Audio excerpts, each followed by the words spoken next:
மனம் பதறுகிறவர்களை பார்த்து நீங்கள் பயப்படாதிருங்கள், திடன் கொள்ளுங்கள். இதோ உங்கள் தேவன் நீதியை சரிக்கட்டவும் உங்கள் தேவன் பதிலளிக்கவும் வருவார். அவர் வந்து உங்களை ரட்சிப்பார் என்று சொல்லுங்கள். அப்பொழுது குருடரின் கண்கள் திறக்கப்பட்டு செவிடரின் செவிகள் திறந்து போகும். வரிசையா பாத்தீங்கன்னா அப்பொழுது வரும். எல்லாமே நடக்கும். அது எப்ப நடக்குமா? நான் சொல்றேன், மனம் பதறுவர்களை பார்த்து நீங்கள் பயப்படாதீர்கள், திடன் கொள்ளுங்கள். இதோ உங்கள் தேவன் நீதியை சரி கட்டவும் உங்கள் தேவன் பதிலளிக்கவும் வருவார். அவர் வந்து உங்களை ரட்சிப்பார் என்று சொல்லுங்கள். அல்லேலூயா. இது ஒரு சுவிசேஷம். ஆமென். இது ஒரு சுவிசேஷம். இது நிஜமா சொல்லுங்கள் அப்படின்னு சொல்லி யாருக்கு? மனம் பதறுகிறவர்களுக்கு, வரும் காலத்தை குறித்து பதறிக் கொண்டிருக்கிறவர்களுக்கு, சில சூழ்நிலைகள்ல கலக்கம் அடைந்து கொண்டிருக்கிறவர்களுக்கு, அவர்களுக்கு பார்த்து சரி எப்படியாவது நீ சட்டப்படாதமா என்ன செய்ய இப்படி சொல்லுவதல்ல. பயப்படாதிருங்கள். அல்லேலூயா. பயப்படாதீங்க, தைரியமா இருங்க. உங்கள் தேவன் நீதியை சரி கட்டுவார். உங்கள் தேவன் உங்களுக்கு உதவி செய்வார். அவர் வந்து நம்மளை ரட்சிப்பார் என்று சொல்லுங்க. ஆமென்.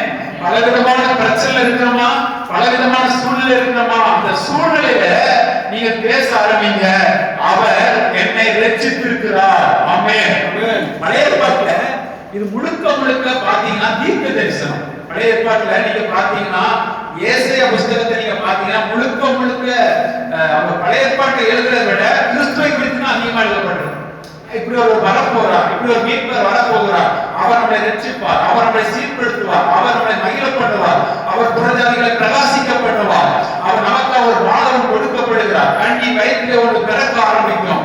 எல்லாமே கிறிஸ்துவை குறித்து தான் பண்றோம். பழைய ஏற்பாட்டுல எல்லாருமே பண்றோம், ஆனா ஏசாயாவை அதிகமா போட்டிருக்கோம். ஆமென். அவங்க சொல்லுது பாருங்க, இப்படிப்பட்டவங்களை பார்த்து நீங்க பயப்படாதீங்க, தேவன் நீதியை சரி கட்டவும் உங்கள் தேவன் பதிலளிக்கவும் வருவார். அவர் வந்து உங்களை ரட்சிப்பார். அது யாரை குறித்து பட்டிருக்கிறது? இயேசு கிறிஸ்துவை குறித்து பட்டிருக்கிறது. ஆமென். இன்னைக்கு அவர் வந்து விட்டார். இன்னைக்கு அதற்கு வேண்டிய நீதியை அவர் செய்து விட்டார். இன்னைக்கு நம்மளை மீட்டு விட்டார். ஆமென். இன்றைக்கு நாம் பயப்பட வேண்டிய அவசியமா இல்லை. அன்றைக்கு அவர்கள் தன்னுடைய நீதியையும் தன்னுடைய கட்டளைகளும் கற்பனையும் கைக்கொள்ள முடியாதபடிக்கு இந்த உலகத்துக்கு அடிமைப்பட்டிருந்தார்கள். தேவனால் இந்த கட்டளைகளை செய்ய முடியாதவர்கள தேவனால் அவங்களுக்கு என்ன செய்யல, காப்பாற்ற முடியல. ஏன்னா அவர்கள் தேவனுடைய கட்டளை விட்டு பிரிந்து போனாங்க. அவர்கள் முடியல. ஆனா இன்றைக்கு நமக்கு நம்ம செய்யக்கூடியதை அவரை செய்ய வைத்து இன்னைக்கு நம்மளை பிரியாதபடி நமக்குள்ளே தங்கி இருக்கப்பட்டிருக்கிறார். ஆமென். அதனால நீங்கள் பயப்பட வேண்டிய அவசியமே இல்லை. நீங்கள் பயப்படாமல் இருக்கும் பொழுது என்ன நடக்கும்னா, குருடருடைய கண்கள் திறக்கப்பட்டு செவிடரின் செவிகள் திறந்து போகும். நீங்கள் பயப்படாமல் இருப்பீங்கன்னா என்ன நடக்கும்னா, நீங்க எதுல நீங்க பிரச்சனையா இருந்துச்சோ அந்த பிரச்சனைங்க பயப்படாமல் இருக்கும் பொழுது அந்த பிரச்சனை மாறி போகும். எந்த அவமானத்தில் இருந்தீங்களோ அந்த அவமானத்தை கொண்டு புலம்பிட்டு இருக்காம அந்த அவமானத்தை தேவன் மகிமைப்படும்படி நடக்கும் என்று நீங்க நம்ப ஆரம்பிக்கும் பொழுது அங்கே தேவ மகிமை வெளிப்பட ஆரம்பிக்கும். ஆமென். எதுலாம் நீங்க அவமானப்பட்டீங்களோ நீங்க அதை முடிவெடுங்க. இதுல என் தேவன் நம்முடைய மகிமையை விளக்கப்படுவார் என்று நீங்க சொல்லுங்க. என் தேவன் என்னை அவமானப்படுத்துவது என்னுடைய திட்டம் இல்லை, விசுவாசமுடையது. ஆனால் எதுல நான் அவமானப்பட்டதோ அந்த இடத்துல என் தேவன் மகிமையை விளக்கப்படுவார் என்று சொல்லுங்க. ஆமென். அது வரைக்கும் நீங்கள் குருடராக இருந்தவங்க கண்கள் திறந்து போகும். ஆமென். அது வரைக்கும் முடவனாக இருந்தவங்க கால்கள் இழைச்சு பலனுள்ளதாய் மாறாது. ஆமென். இதை நீங்கள் ஏற்றுக்கொள்ளும் பொழுது நடக்க ஆரம்பிக்கிறது. இப்பொழுது அவர் எனக்கு வந்திருக்கிறார், நான் பயப்பட வேண்டிய அவசியம் இல்லை என்று சொல்லுங்க. ஆமென். எந்த காரியத்தில் நீங்க பயந்து கொண்டிருக்கிறீங்களோ, எந்த காரியத்தை குறித்து நீங்கள் கலக்கம் அடைந்து கொண்டிருக்கிறீங்களோ அதிலே நீங்கள் வாயை திறந்து பேச ஆரம்பிங்கள். அதை வெற்றி உண்டாக்குடைய இருதயத்தில் விசுவாசிக்க ஆரம்பிங்கள். அவர் உங்களை அதில் ரட்சித்திருக்கிறார் என்று நம்ப ஆரம்பிங்கள். அது எனக்கு விடுதலையை கொடுத்து விட்டார் என்று நம்ப ஆரம்பிங்க. ஆமென். எது தேவையோ அது உங்களுக்கு ஏற்கனவே செய்யப்பட்டிருக்கிறது. அதனாலதான் வேதம் சொல்லி இயேசு வந்து பெருமை பாராட்ட வரல, நீங்களும் நானும் செய்யக்கூடியதை வேலைக்காரனாக வந்து செஞ்சார். நீங்களும் நானும் செய்யக்கூடியதை அடிமையாக வந்து செஞ்சார். அதனாலதான் நாம் மேன்மை பாராட்டி கொண்டிருக்கிறோம். அதை குறித்து தான் நாம் மேன்மை பாராட்டி கொண்டிருக்கிறோம். எனக்காக ஒருவர் வந்து செஞ்சிருக்கிறார், வேலை செய்திருக்கிறார். யாருக்காக வேலை செய்தாருங்க? உங்களுக்காகவும் எனக்காக வேலை செய்தார். ஆமென். இந்த உலகத்தில் அத்தனை செய்தார்? நாம் அதை ஆண்டவரிடம் கண்கள் திறக்கப்பட்டிருக்கிறது. திறக்கப்பட்டவர்களே நீங்கள் பயந்து கொண்டிருக்கீங்கன்னா யோசிச்சு பாருங்க. நீங்க பயப்படாதீர்கள் என்று சொல்லுகிறது. ஆமென். நீங்க பயப்பட எதை குறித்து நீங்கள் கவலைப்பட வேண்டாம். தேவையானது ஒன்றே, நலமாக நீங்கள் புரிந்து கொள்ளுங்கள். ஆமென். ஒரு 1000 பிரச்சனை இருந்தாலும் தீர்வு ஒரே வழியில தான் வருது. நமக்கு இயேசு கிறிஸ்து மூலமாக தான் வருது. அது விசுவாசத்தின் மூலமாக வருகிறது. ஆமென். இந்த பிரச்சனைக்கு அவர் செஞ்சிட மாட்டாரு. இந்த பிரச்சனையை அவர் சரிப்படுத்த முடியாது. அப்படிங்கிற பிரச்சனை அவருக்கு இல்லை. அப்படிப்பட்ட பிரச்சனை உலகத்துல இல்லை. அவரால் கூடாது ஒன்றுமே இல்லை என்று சொன்னார். ஹalleluya. ஆமென். தேவனால் கூடாது ஒன்றுமே இல்லை. நீங்க வெளியே சொல்ல முடியாத பிரச்சனை இருந்தா கூட அந்த பிரச்சனைக்கு அவர் தீர்வை காண வைக்க முடியும். நீங்க இதயத்தில் நம்புவீங்களா? ஒருவேளை சொல்ல முடியாத பிரச்சனை இருக்கலாம். அந்த பிரச்சனைக்கு தேவன் தீர்வை கொடுக்கிறார் நீங்க இதயத்தில் விசுவாசிப்பீங்கன்னா அது நடக்கும். ஆமென். அது நடக்கும். எப்படி பெற்றுக்கொள்ள முடியும்? விசுவாசி. இதயத்தில் விசுவாசிங்க, வாயினால் பேசுங்க. இதயத்தில் விசுவாசிங்க, வாயினால் பேசுங்க. அது 100 ரூபாய் கடமோ, லட்ச கடமோ, கோடி கடமோ, அது பிரச்சனை இல்லை. விசுவாச பிரச்சனை. சிலவங்க 1000 ரூபாய்க்கு விசுவாசிச்சுவாங்க. லட்சத்துக்கு கூட கொஞ்சம் விசுவாசத்துல குறை வரும். கோடினா விசுவாசிக்க மாட்டாங்க. அதனாலதான் நடக்காதே ஒழிய அவரால் முடியாதது இல்லை.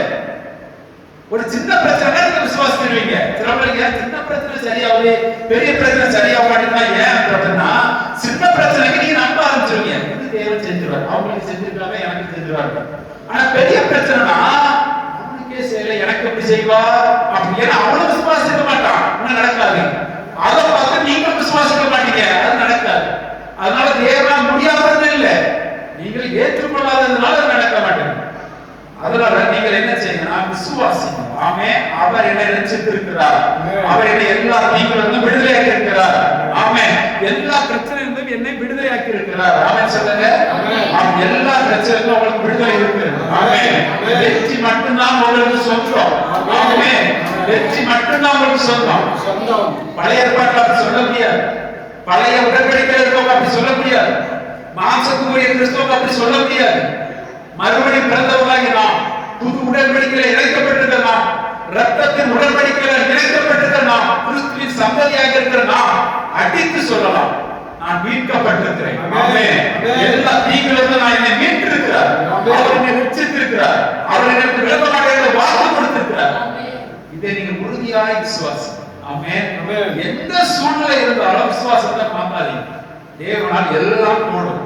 ஆமென். எல்லாம் கூடும். ஆண்டவர் சொல்றார், நீ சொல்லு, நீ பேசு, அப்படின்னா வாயில செய் தெரியல, நான் நன்மையான செய்வேன், நிரப்புவேன். அப்ப இதெல்லாம் உங்களுக்கு நீ பேசணும், விசுவாசிக்கணும்னு நினைச்சணும். இந்த வார்த்தைகளை கேட்கணும், விசுவாசத்தின் வார்த்தைகளை கேட்கணும். அவிசுவாசத்துக்கு இடம் கொடுக்கவே கூடாது. அவிசுவாச பேச்சுக்கு இடம் கொடுக்கவே கூடாதுங்க. அதை உள்வாங்கவே செய்யாதீங்க. விசுவாசத்தை தாராளமா கேளுங்க. விசுவாச வார்த்தை தாராளமா கேளுங்க. நீங்க எவ்வளவு கேட்கறீங்களோ அவ்வளவு நீங்கள் உயர்த்தப்பட்டு கொண்டே இருப்பீங்க. அவ்வளவு நீங்கள் நினைச்சீங்க நல்ல நிலமாய் நீங்க மாறிக்கொண்டே இருக்கிறது. நீங்க விசுவாச வார்த்தை கேட்க கேட்க என்ன நடக்குது? உங்க நிலம் பக்குவப்பட ஆரம்பிக்கிறது. உங்கள் இருதயம் விசுவாசத்தினால நிரப்பப்பட ஆரம்பிக்கிறது. நீங்க நிரப்பப்படும் பொழுது உனக்கு 10 ரூபாய்க்காக பயந்து கொண்டிருந்தவங்க லட்சத்துல நீங்க பிசினஸ் பண்ண ஆரம்பிச்சிருவீங்க. கோடியில நீங்க பிசினஸ் பண்ண ஆரம்பிச்சிருவீங்க. ஆமென். விசுவாசம் பெருக ஆரம்பிச்சிடும். ஏன்னா எனக்குள்ள இருக்கிறவர் ஐஸ்வர்ய சம்பன்னர், எனக்கு பூமிக்காக ஆசீர்வாதம் நான் பங்குடையவர் என்ற விசுவாசம் உங்களுக்கு வர ஆரம்பிச்சிடும். அவர் செய்த கிரியைக்கு நான் மேலாக செய்வேன் என்று எனக்கு எழுதியிருக்கிறது என்பது விசுவாசம் வர ஆரம்பிச்சிடும். விசுவாசம் வந்துச்சுன்னா அற்புதங்கள் நடக்க ஆரம்பிச்சிடும். ஹalleluya. அதனால நீங்கள் அதை இருந்து விசுவாசிக்கணும், பேசணும். இப்பொழுது அவர் ரட்சித்திருக்கிறார். அங்கே பழைய ஏற்பாட்டில் சொல்லப்பட்டிருக்கு, இப்படி ஒரு வருவார், வந்து மீட்பார், பயப்படாதீங்க, அவர் ரட்சிப்பார். அப்படி அதெல்லாம் வரும்பொழுது அவங்க கண்ணெல்லாம் திறக்கப்படும், முன்னவர்கள்லாம் நடப்பார்கள், செவிலெல்லாம் கேட்பார்கள், மரித்தவர் எழுப்புவார். அப்படிலாம் சொல்லப்பட்ட அந்த தீர்க்கதரிசன நாளுக்கு தான் நமக்கு இருக்கிறோம். ஹalleluya. நீ நல்ல புரிதலை ஏன் சொல்லணும்? 2-3 வார்த்தைகள் பாருங்க. 44 ஏசாயா 44 அதிகாரத்துல 28 படிங்க. 44:28 போலீஸ் குறித்து சொல்லுங்க பாருங்க. நான் நாளைக்கு நோக்கி இல்ல 28 44:20 கோரேசை குறித்து அவன் என் மேய்ப்பன், அவன் எஸ்ரேலை நோக்கி நீ கட்டப்படி என்றும் தேவாலயத்தை நோக்கி ஆமென். எப்படி சொல்றான்? அவன் என்ன சொல்றான்?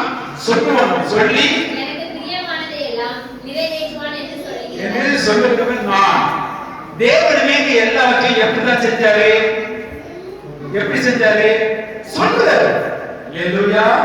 உண்டாக கடவுளே அந்த கோப செலுத்துவான், இப்படிலாம் செய்வான், இப்படி சொல்லுவான் என்று நான் சொல்றேன் என்றார்.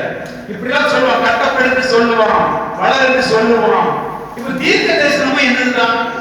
ஒரு பழைய பாட்டுல தீர்க்க தரிசனம் எழுதிருக்காங்களா? எப்படி எழுதுறாங்க?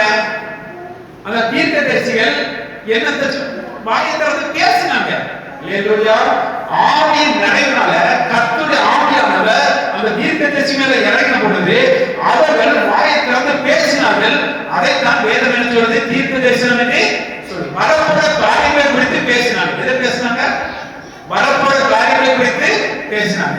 இந்த வரப்போற காரியங்களை குறித்து பேசினோட பேசுறதுல நடக்கல, பேசுறது பிறகுதான் நடந்துச்சு. பேசுறதுல நடந்து கூட பேசினாங்க தீர்க்கதரிசிகள். நடந்த கூட பேசணும்னா தீர்க்கதரிசி அவசியம் இல்லை, நடக்கிறது முன்பாக பேசணும்னா அதுதான் தீர்க்கதரிசி. இப்போ ஆவியில பிறந்த நம்ம ஒவ்வொருவரும் என்ன இருக்குது? ஆவியின் நிறைவு நமக்குள்ள இருக்கு. ஆவியின் செய்தி நீங்கள் பேசினால்தான் நடக்க ஆரம்பிக்கும். அல்லேலூயா. இந்த வாக்குத்தத்தம் எல்லாம் ஆவியினால் உங்களுக்குள் நிறைஞ்சிருக்கு. அதனால வேதத்துல அவருடைய கிருபையினால் நீங்கள் பரிபூரணராக்கப்பட்டீர்கள், சகல ஆவிக்குரிய ஆசீர்வாதத்தால் நீங்கள் ஆசீர்வதிக்கப்பட்டு இருக்கிறீர்கள் என்று சொல்லு. இருக்கிறீர்கள் என்று சொல்லுவாங்க. இது எல்லாம் நிறைஞ்சிருக்குது. இதை நீங்க பேசினாதான் நடக்க ஆரம்பிக்கும். வெற்றியை பேசினாதான் நடக்கும். வியாதியை பேசினாலும் வியாதி போகும். கடனை பேசினாதான் கடன் போகும். ஐஸ்வர்யத்தை நீங்க பேசினாதான் ஐஸ்வர்யம் உங்களுக்கு வரும். ஆரோக்கியத்தை நீங்க பேசினாதான் ஆரோக்கியம் உங்களுக்கு வரும். இருதயத்தில் விசுவாசத்தை பேச வேண்டும். ஆமென். இருதயத்தில் விசுவாசத்தை பேசினாலும் நடக்கும். அல்லேலூயா. அதனால இயேசு அற்புதங்களை எப்படி செஞ்சாரு? பேசிதான் செய்றார். சுகமாயாக பேசுறார், மரித்தவர் எழும்பு என்று பேசுறார், லாசருவை வெளியே வா என்று பேசுறார். இதெல்லாம் என்னது? தீர்க்க தரிசனம். அல்லேலூயா. இயேசு பேசுறதெல்லாம் என்னது? தீர்க்க தரிசனம் தான். பழைய ஏற்பாட்டுல தீர்க்க தரிசனம்னு சொல்லுவாங்க. புதிய ஏற்பாட்டுல ஆவி நிறைவினால் பேசினோம். ஆமென். ஆவியில நிறைஞ்சு நம்ம என்ன செய்யறோம்? பேசுகிறோம். இப்ப நம்ம பேசிக் கொண்டிருக்கிறதெல்லாம் நடக்காதத பேசுற மாதிரி அதெல்லாம் என்னது? இப்ப நீங்க உங்களுக்கு நடக்காததெல்லாம் நான் பேசுற மாதிரி, இது நடக்கும் பேசுற மாதிரி, அது என்னது? தீர்க்க தரிசனம். அல்லேலூயா. ஆவியினால் பேசக்கூடியது. இந்த ஆவியினால் பேசுற மாதிரி இந்த வார்த்தையில என்ன இருக்குது? ஜீவன் இருக்கு. அவருடைய வார்த்தையில என்ன இருக்குது? ஆவியும் ஜீவனுமாக இருக்கு. அந்த ஜீவனை நீங்கள் இந்த நிலத்துல, அந்த ஜீவன் அந்த நிலத்துல நான் சொல்றேன், நீங்க இப்படி ஆசீர்வதிக்கப்பட்டு சொல்ற மாதிரி அந்த ஜீவனை அப்படியே அந்த நிலத்துல ஏற்றுக்கொண்டீங்கன்னா இந்த நிலத்துல அது நடக்க ஆரம்பிச்சிடும். இந்த நிலத்துல அது மாம்சமாக என்ன செய்யும்? மாற ஆரம்பிச்சிடும். அதுதான் ஏற்றுக்கொள்ளுங்க, ஏற்றுக்கொள்ளுன்னு சொல்றோம். நீங்க வார்த்தை நம்ம பேசப்படுது, நீங்க ஏற்றுக்கொள்ளுங்கன்னா அது நடக்க ஆரம்பிச்சிடும். நாங்க உங்களை சமைச்சிக்கிறவா இருக்கோம், நீ அப்படி பேருவ இப்படி பேருவ அப்படின்னு ஆமே ஆமேன் அப்படின்னா அதுக்காக பேசிட்டு இருக்கோம். சிலவங்க அதுக்குன்னு ஆமே சொல்றாங்க. நமக்கு பாடுகள் நிறைஞ்சு இருக்கிறது ஆமே அப்படின்னாங்க. கடைசி வரைக்கும் கர்த்தருக்காக நாங்கள் பிச்சைக்காரதான் ஆமே அப்படிம்பாங்க. நான் அப்படி பேச மாட்டோம். ஜீவனை மட்டுமே பேசுவோம், வெற்றியை மட்டுமே பேசுவோம், ராஜ்ய கலாச்சாரத்தை மட்டுமே பேசுவோம். அந்த கலாச்சாரம் எங்கே செயல்பட வேண்டும் என்பதுதான் நம்மளுடைய திட்டம். ஆமென். அந்த தரித்திரத்தை பேசுறாங்க, அவங்க என்ன தெரியுமா? இங்க எப்படி தரித்திரமா இருந்தாலும் பரலோகத்துக்கு போயிடணும் அப்படின்றது அவங்களுடைய திட்டம். நம்மளுடைய திட்டம் என்ன? தேவனுடைய திட்டம் என்ன? பரலோக ராஜ்யம் இங்கே வர வேண்டும். ஆமென். உங்க மூலமாக இங்க செயல்பட வேண்டும். கிறிஸ்துவின் ராஜ்யம் உங்க மூலமாக இந்த பூமியில செயல்பட வேண்டும். அதுதான் அவருடைய திட்டம். ஆமென். அந்த திட்டத்தை உங்களுக்கு பேசுகிறோம். அந்த திட்டத்துல சாபம் கிடையாது. அல்லேலூயா. அந்த திட்டத்துல சாபம் கிடையாது. அதனால நீங்க தைரியமா ஆமென் சொல்லி ஏற்றுக்கொள்ளுங்க. பணம் வசூலிக்கப்படாதவங்க. அல்லேலூயா. நீ ஆமென் சொல்றதுனால எட்டி வச்சு வைத்து ஆமென் சொல்றதுனா இவ்வளவு பணம் இல்ல, நீங்க பெற்றுக்கொள்வீங்க. இந்த வார்த்தையின் ரகசியங்களை புரிந்து கொள்ளுங்க. உங்க நாவுகள் திறக்கப்படும். இதை புரிந்து கொண்டீங்கன்னா நாவுகள் திறக்கப்படும், சிந்தைகள் மாற ஆரம்பிக்கும், மறுரூபமாக்கப்படும், மகிமையினால் நிரப்பப்பட்டவர்களா இருக்கும். ராஜ்ய தன்மை உங்க மூலமா வெளிப்பட்டு கொண்டே இருக்கும். அல்லேலூயா. நல்லா புரிந்து கொள்ளுங்க. அந்த வசனத்தை பார்க்கலாம். வசனம் நேரில் ஏசாயா 45ல அங்க சொல்றாரு பாருங்க. அபிஷேகம் பண்ணின கோரேசுக்கு முன்பாக ஜாதிகளை கீழ்ப்படுத்தி ராஜாக்களின் இடைக்கட்டுகளை அவிழ்ப்பு படிக்கும். அவனுக்கு முன்பாக வாசல்கள் பூட்டப்படாதிருக்க கதவுகளை திறந்து வைக்கும் படிக்கும். அவனை பார்த்து அவன் வலது கையை பிடித்துக் கொண்டு அவனுக்கு சொல்கிறதாவது, யார் சொல்றா? கர்த்தர் சொல்லுகிறதாவது, நான் உனக்கு முன்னே போய் கூணலாக சபைக்குவேன், உன்னை பேர் சொல்லி அழைக்கிற இஸ்ரவேல் தேவனாகிய கர்த்தர் தானே என்று நீ அறியும்படிக்கு அப்படி நிறைய பேசுறார். இது முதல்ல என்ன செய்றார் தேவன்? தேவன் முதல்ல என்ன செய்றாரு? பேசுகிறார். அல்லேலூயா. கோரேசை குறித்து பேசுகிறார். முதல்ல உங்களுக்கு முதல்ல என்னதான் சொல்லியிருந்தாரு? புறஜாதியை மீட்பதற்காக என்ன சொல்லியிருந்தார்? முதல்ல தீர்க்கதரிசிகள் மூலமா பேசியிருந்தார். இப்படி ஒரு மீட்பரை அனுப்புவேன், அவர் மீட்பாரு அப்படிலாம் என்ன செஞ்சாரு? பேசியிருந்தார். அது என்ன செஞ்சிச்சு? மாம்சமாக மாறிடுச்சு. இப்ப நீங்கள் பேசுறதெல்லாம் என்ன செய்யும்? மாம்சமாக மாறும். ஏன்? நீங்கள் அந்த வித்துல பிறந்தவர்கள். நீங்க அதான் முக்கியம். நீங்க எதனால அவங்க பேசுறது நீங்க பேசுறது வித்தியாசம் இருக்குது. நீங்க பேசுறது வித்துல பிறந்தவர்கள். அதனாலதான் சொன்னார், நீங்க ஆசீர்வதிக்கிறதே ஒழிய சபியானது என்று சொன்னார். நீங்க சபிக்காதீங்கன்னு சொன்னார். ஏன் தெரியுமா? நீ சொல்றது நடக்கும். என்ன ஜீவன் உங்களுக்கு இருக்கு. அல்லேலூயா. இந்த உணர்வுகள் இருக்கு. இந்த உணர்வுல இருந்து நீங்க உங்க வீட்டை கட்டி எழுப்புங்க, உங்க தொழிலை கட்டி எழுப்புங்க. இது எல்லாமே ராஜ்யத்துக்கு கட்டி எழுப்புங்க. ஆமென். உங்க பிள்ளைகளை சபிக்காதீங்க, உங்க தொழிலை சபிக்காதீங்க, உங்களுடைய வேலைகளை சபிக்காதீங்க, உங்களுடைய கைகள் பிரயாசத்தை சபிக்காதீங்க, உங்களுடைய வருமானத்தை இவ்வளவு அப்படி சொல்லாதீங்க. இது கோடியா பெருகும்னு சொல்லுங்க. பேங்க் பேலன்ஸ் நடக்கும்னு சொல்லுங்க. கடமை அடைக்கப்படும் சொல்லுங்க. ஏன்னா நீங்க சொன்னாதான் நடக்கும். சொல்லுங்க, நான் சொன்னா நடக்கும். ஏன்? ஏன்? நீங்கள் தேவனுடைய பிள்ளை. நீங்கள் வார்த்தையினால் பிறக்கப்பட்டிருக்கிறீர்கள். உங்களுக்கு ஜீவனுக்கு தங்கி இருக்குது. அந்த உணர்வுல பேசுங்க. ஆமென். நான் சரியா ஜெபமல்ல, அதனால பேச நடக்காது. அப்படி உங்களை நீங்க நம்பவே செய்யாதீங்க. நீங்க இல்ல, அவர்தான் உங்களுக்குள்ள பிரச்சனை. ஆமென். அல்லேலூயா. கிறிஸ்துவே எனக்குள் நிலைத்திருக்கிறார். இந்த உணர்வுக்குள்ள வாங்க. இது மேலானது. இது முழுக்க விசுவாசத்தை சார்ந்தது. இந்த உங்க சுயத்தை உள்ள போடாதீங்க. உங்க சுயத்தை இப்படி வாழ்ந்தேன் அப்படிங்கறது நம்பாதீங்க. அதுதான் செய்வீங்க. நீங்க எதை நினைச்சிட்டீங்களோ அதை செய்வீங்க. இதை செய்யக்கூடாது, இதை செய்யக்கூடாது நீங்க நினைச்சிட்டீங்க, அதை தான் செய்வீங்க. அவர் எனக்கு செஞ்சிருக்காரு அதை நினைச்சிட்டீங்க, அதுவே போயிருவீங்க. ஆவியில பிறந்தவன் ஆவிக்கேற்றபடியே நடந்து கொள்ளுங்கள், அப்பொழுது மாம்சத்தை நிறைவேற்றாது இருப்பீர்கள். மாம்ச இச்சையை நிறைவேற்றாது இருப்பீர்கள். நீதியை நீங்க நினைக்க உங்க வாழ்க்கை அப்படியே போயிட்டு இருக்கும். இதை விட்டுறணும் நீங்க நினைச்சுக்காருங்க, அதை செஞ்சுட்டு இருக்கீங்க. விட முடியாது. இந்த பழத்தை புசிக்காதுன்னு சொன்னதுனால அவங்க சாப்பிட ஆரம்பிச்சாங்க. யோசிச்சு பாருங்க, கட்டளை இப்படி நீ நடக்கணும்னு சொன்னது அதிகமா பாவம் பெருச்சு. நியாயப்பிரமாணம் பார்ப்போம், ஓட்டை போல அதிகமா மனுஷன் செத்தான். யோசிச்சு பாருங்க, எப்படி எதனால? நியாயப்பிரமாணத்தால எது பெருச்சு? நியாயப்பிரமாணத்தால எது பெருச்சுங்க? பாவம் பெருச்சு. நியாயப்பிரமாணம் கொடுத்தது எதுக்கு? பாவத்துல விடுதலை ஆகணும். ஆனா எதுதான் பெருச்சு? பாவம் தான் பெருச்சு. நல்லா புரிஞ்சுக்கணும். நீங்க எதை நீங்க நினைச்சிட்டீங்களோ அதுலதான் நீங்க பெருகிட்டே இருப்பீங்க. அவர் எனக்கு செஞ்சிருக்காரு, என்ன விடுதலை உங்களை பார்க்காம அவரே பார்த்துட்டு தானா எல்லாம் பேரும். நிறைய உங்களுக்கு வர குறைகள்லாம் தானா போயிடும். எரிச்சல், கோபம், பகை, தரித்திரம், வியாதி, அவமானம் எல்லாம் குறைவு. உலகத்து போயிடுது. நிறைவு வர குறைகள் எல்லாம் போயிடும். நிறைவே பேசுங்க, நிறைவே சிந்திங்க, வெற்றியை சிந்திங்க, சமாதானத்தை சிந்திங்க. அவருடைய சமாதானம் எனக்கு கொடுத்த நதிகளாய் பாயின்னு சொல்லுங்க. அவருடைய அன்பு எனக்கு நதிகளாய் பாயின்னு சொல்லுங்க. அவருடைய ஞானம் எனக்கு நதிகளாய் பாயின்னு சொல்லுங்க. அவருடைய ஐஸ்வர்யம், அவருடைய வல்லமை எனக்கு நதிகளாய் பாயின்னு சொல்லுங்க. கொஞ்ச நாள் பேசுங்க. பேச என்ன நடக்கும்? இதுதான் பிசாசு அடிக்கிற பட்டைங்க.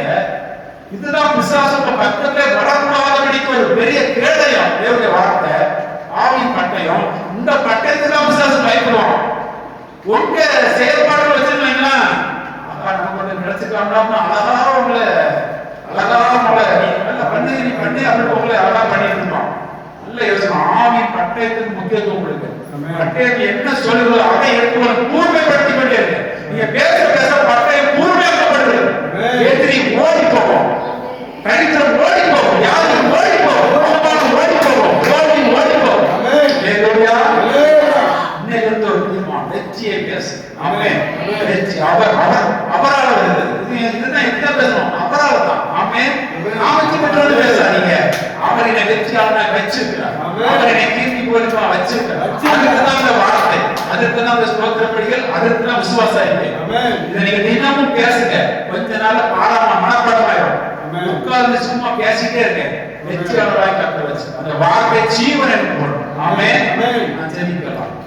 ஹalleluya. கொஞ்ச நேரம் நீங்க பேசுங்க, ஜீவனை பேசுங்க, வெற்றியை பேசுங்க. உங்க பிள்ளைகளை குறிச்சு, உங்க தொழிலை குறிச்சு, உங்களை குறிச்சு,